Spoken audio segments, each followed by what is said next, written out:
Yeah, DJ, I'm sure you know it. You hear so many stories around draft time of what it was like to get that call. Some players with their families, others doing something to keep their minds busy, and others just wait and wait and wait. Zach Harrison and DeMarcco Hellams had two very different draft day experiences last year, but both are set to make a real impact this season.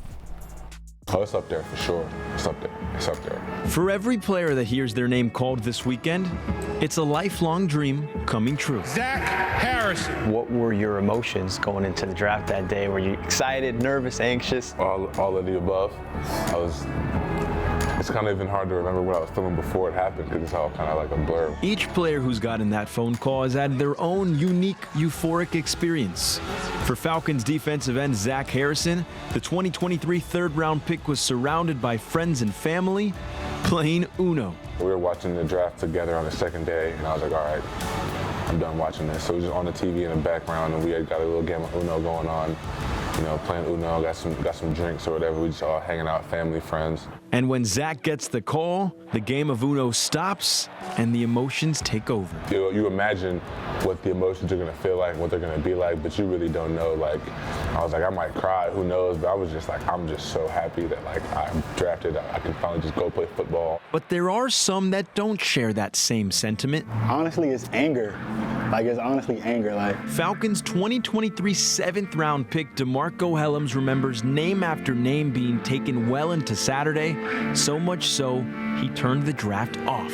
you know, I kind of had my mind set on, you know, it is what it is. You know, I'm not going to, you know, keep getting mad about it.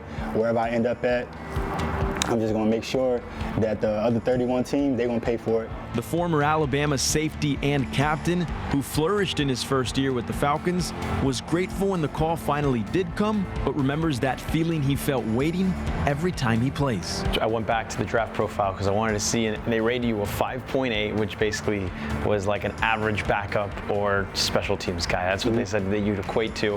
And you ended the season last year as starting safety for the Falcons. When you hear that, what's that like?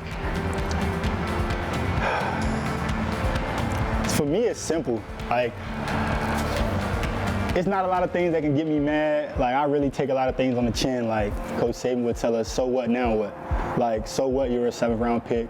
So what, you didn't get picked where you wanted to go, now what? At that point, it's what you're going to do from here on now. So I just took that mindset of, okay, I was a 7th-round pick, but what am I going to do when I get in the building?